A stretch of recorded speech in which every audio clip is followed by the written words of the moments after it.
it's time for Pet Corner to try and find some gorgeous friends with tails their forever home. But for that, we're joined by Hill's pet nutrition vet, Dr. Jessica Mills, to talk about how we can avoid weight issues in our pets, as over 50% of pets today are considered overweight or obese. Do you hear that, Alfie? No more treats today. Good morning to you, Dr. Jessica. Nice to see you. Morning, Carly. How are you today? Very well, thank you. But that is such a scary statistic. What do we mean by obesity and when we're talking about pets? It's a really good question. So, obesity means that a pet's carrying 20% or more excess body weight. Now, that may seem like a lot, but actually, when we consider the size of our pets, that can be as little as a kilo for the average cat or small terrier, and up to 6 kilos for a golden retriever. Right, so is obesity really an issue we need to worry about? How does it affect pets? Yeah, look, it's carrying that excess weight really does increase the risk of serious diseases such as heart disease, osteoarthritis, and diabetes. And it can also reduce their overall life expectancy.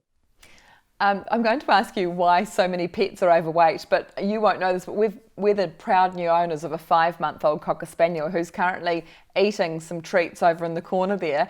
He's such a scrounger. I can see how easily he would become overweight. It's that thing, isn't it? It's so easy. And it's those little hidden calories, I think, sometimes that we just don't notice. So the hidden calories are a contributor to our pets being obese, and also inactivity, that kind of thing. Yeah, absolutely. So most pets get obese either due to too many calories in their diet or not enough exercise, and more often a combination of the both. And those calories, as I said, they can be hidden. So it can be due to things like feeding the diet that's got more calories than they need. So your puppy's fine on a growing food like a puppy or kitten food for dogs or cats, but for an adult dog, that's going to contain too much calories. Or if you're feeding the right food, you want to make sure you're feeding the right amount and not overfeeding. And then, of course, we mentioned treats. You've got to watch out for those calorie-laden treats. Okay, so tell us a little bit more about the treats which Alfie begs for day and night. Why are they bad for our pets? Look, it's that thing. We know that our pets love treats and we love to spoil them as you do, Alfie. But it's easy to over or underestimate, should I say, the calories within that. So, for example, a small little block of cheese of 14 grams or so is the equivalent for a cat of us eating a burger and chips. And a piece of salami for a 15-kilo dog is like us having an extra 2 chocolate cookies. So you can see how easily it can add up. So how can pet owners tell if their pet is overweight? Really, you want to make sure that you can see a waistline. And the easiest way to tell is to look down at them from above and make sure you can see that hourglass figure. The other thing you can do is feel along the side of their bodies, and you should be able to easily feel their ribs. If you can't see that hourglass figure or easily feel the ribs, chances are they're carrying a bit of extra weight. I can see all of our viewers right now just sort of feeling them and looking down and thinking, oh no, that's me. So what should I do? What should pet owners be feeding overweight pets? Is it just a matter of cutting down what they're eating? Really good question. So we don't advise cutting down their normal diet. The reason being that you make them feel, you reduce the calories, but you don't add anything in that's actually going to make them feel full. So they get hungry and they start begging. There are a huge number of weight management foods available. A lot of them are low calorie, high fiber, so they promote that fullness. But we find that actually to get your best results, you want to work with the pet's own unique biology. So, for example, at Hills, we've been studying for a long time how nutrition impacts cell function. And what we found is that lean pets have a really different biology to overweight pets. And with that understanding in mind, we've been able to develop some breakthrough weight management foods that really work to support the pet's own metabolism to get that healthy body weight. One of the things I've struggled with the growing puppy is figuring out how much food to feed him. So how do we work that out when we're not putting them on the scales every week? No, it's an interesting point, isn't it? The feeding guide is a great place to start. That is only a guide, so you may need to tweak it up and down based on what we discussed. So looking at that pattern, is it starting to look as though we're getting a bit of that extra body weight? We can also make sure we're feeding for the ideal body weight, particularly if we're talking about an overweight pet. And I advise measuring out your food. So weighing the food is the most accurate way, but you can use the cup measurements.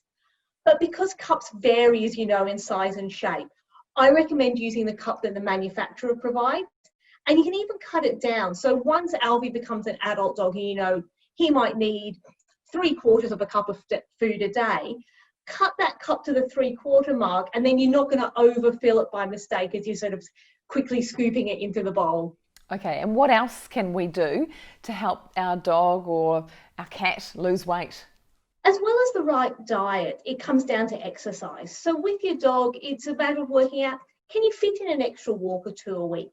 Maybe you can increase the length of the walk you already go on, or even vary intensity, maybe sort of include a couple of extra hills or something as you're going for that walk. For cats, it can be a little bit more difficult. It's, you know, we don't take them for walks generally, but my cat loves to play, and one of his favourite things is that laser pointer, the little red dot on the ceiling, on the walls and the floor, and he loves to chase that around. So that can be quite a fun thing to get them moving a bit more. That's a brilliant idea, and great to get the kids involved with that one as well. Wonderful. Nice to see you, Dr. Jessica. Stay safe and well, and thanks for your advice.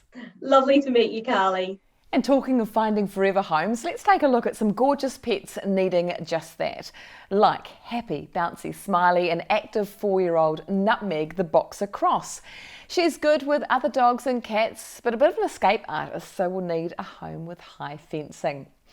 Then there's Karma from Kaikoui, the kind Mastiff Cross that's always smiling and needs an active family home. Or what about getting a little soul in your life? He's about 8 months old and enjoys company, exercise and his training sessions. Ideally, he needs an owner who has experience and has owned medium to large dogs. How about the incredible Ivy, who's a 1-year-old Huntaway mixed breed?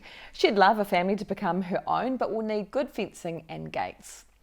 Then there's lovely Loki, the 7-month English Bull Terrier cross, who's so friendly and affectionate and loves humans. She'll need lots of love, exercise and a family who will be home. And if you're a cat lover, we have these cuties, the little and a bit shy Mittens, who needs a new home as her mum is unwell. She loves cuddles and would need a quiet home. Or there's 5-month-old playful and vocal Dharma, who loves her food and is good with other cats, but wary around dogs. And what about handsome 9-month-old Cohen from Te Puke, who's a real smooch? And now to our urgent rescue of the week, Suki, the 2-year-old Red Heeler Bull Terrier cross, who's a little bit shy until she gets to know you and would need a home where there's lots of time to be spent with her and to get some further training. Now, if you think you could find a forever home for Suki or for any of the pets in need that we've shared today, just head along to friendswithtails.co.nz. Massive thanks to our Pet Corner sponsor, Hills Pet Nutrition.